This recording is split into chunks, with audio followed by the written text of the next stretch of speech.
السلام عليكم ورحمة الله تعالى وبركاته مشاهدينا الكرام. موعد نهائي الدوري السوبر الإفريقية 2023 بين الوداد الرياضية والصن داونز والقنوات الناقلة لهذه المباراة. اقتربت النسخة الأولى من بطولة الدوري الإفريقية لكرة القدم السوبر ليج من نهايتها، حيث تعرفنا بالفعل على طرفي النهائي المرتقب في البطولة، والذي سيجمع بين الوداد المغربية وماميلودي صن داونز الجنوب الإفريقية. وتقام مباراة الذهاب نهائي بطولة الدوري الإفريقية في جنوب إفريقيا يوم الأحد 5 نوفمبر 2023، وتنطلق صافرة الحكم في تمام الساعة الثانية زوالا بتوقيت المغرب، تونس والجزائر، والثالثة مساء بتوقيت مصر، والرابعة مساء بتوقيت السعودية.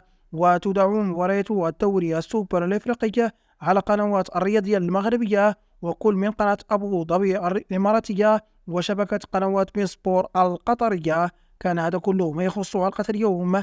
إذا أعجبكم محتوى القناة، المرجو الاشتراك وتفعيل زر الجرس ليصلكم كل جديدنا. سلام الله عليكم.